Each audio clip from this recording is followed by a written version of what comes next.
Kembali bersama kami di Sindo Siang, pemirsa, ratusan warga tidak mampu di kota Yogyakarta rela antri panjang dan berdesakan untuk mendapatkan bantuan pangan beras pemerintah. Setiap penerima, warga mendapatkan jatah 20 kg beras yang merupakan bantuan alokasi periode Juni dan Juli.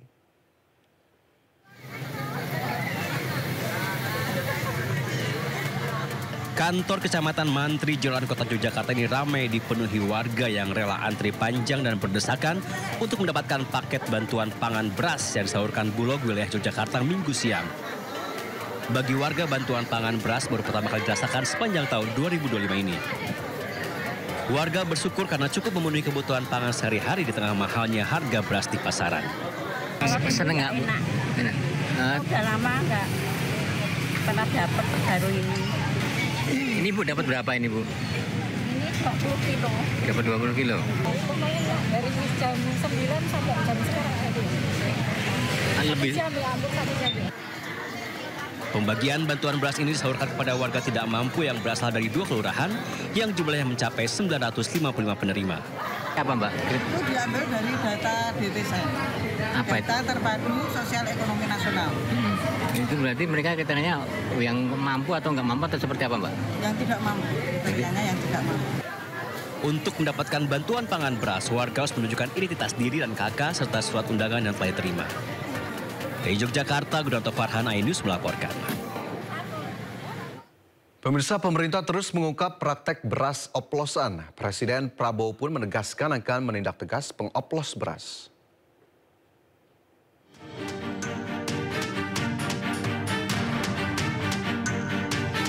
Sidak pasar terus dilakukan ke Kementan, selain untuk mengecek harga beras, tetapi juga untuk mencegah beras oplosan beredar di masyarakat. Presiden pun terus menyoroti tindak pengoplosan beras. Bahkan Presiden menyebut mengoplos beras adalah kejahatan ekonomi luar biasa.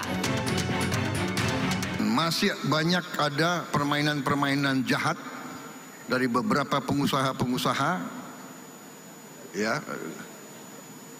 yang menipu rakyat. Beras biasa dibilang beras premium, harganya dinaikin seenaknya. Ini pelanggaran. Ini saya telah minta Jaksa Agung dan polisi mengusut dan menindak pengusaha-pengusaha tersebut tanpa pandang bulu. Saya dapat laporan kerugian yang dialami oleh bangsa Indonesia adalah 100 triliun tiap tahun. 100 triliun tiap tahun. Berarti 5 tahun 1000 triliun. Ini kejahatan ekonomi yang luar biasa. Menteri Pertanian Andi Amran Sulaiman sempat buka-bukaan di depan anggota DPR RI. Mentan menyebut ada belasan pegawai Kementan yang diduga terlibat dalam praktek beras oplosan. Mereka pun telah menonaktifkan para pegawai ini. Sementara itu, Satgas Pangan Polri terus menelusuri dugaan pengoplosan beras. Kasus ini menjadi perhatian karena diduga kerugian akibat kasus ini mencapai 99 triliun rupiah per tahun.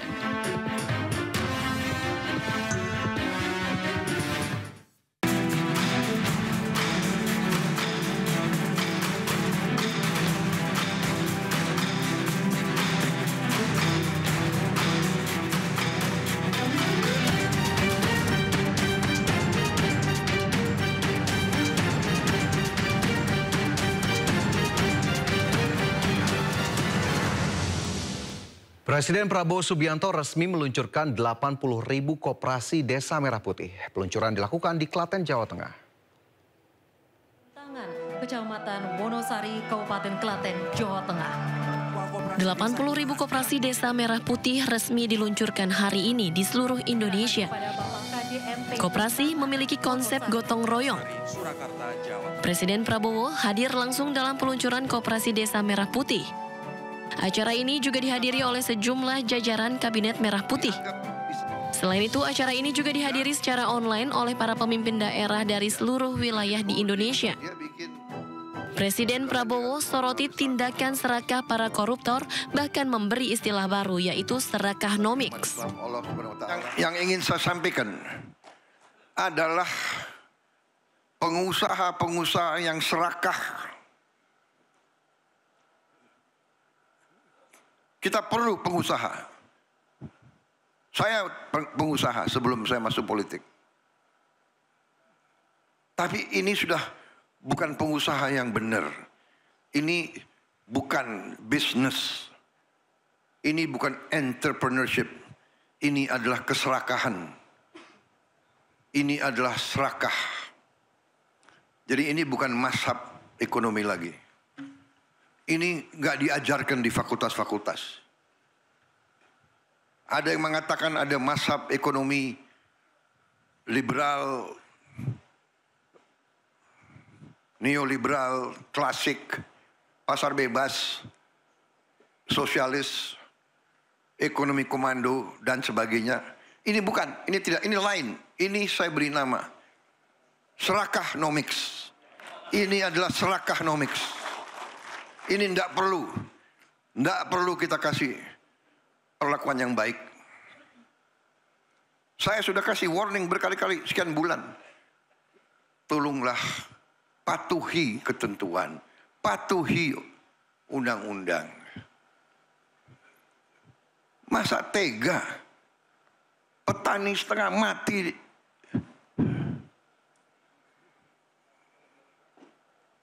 Rakyat kita masih banyak susah. Ada yang mau cari keuntungan di atas penderitaan rakyat. Itu namanya adalah mengisep darahnya rakyat. Itu adalah menurut saya parasit, mengisep darah. Vampir ekonomi. Dalam hal itu, Presiden Prabowo heran lantaran para maling yang terus-menerus mengambil kekayaan negara tidak jera padahal sudah diberi peringatan. Dari Klaten, Jawa Tengah, Tim Liputan iNews melaporkan. Membuat Indonesia terus lemah.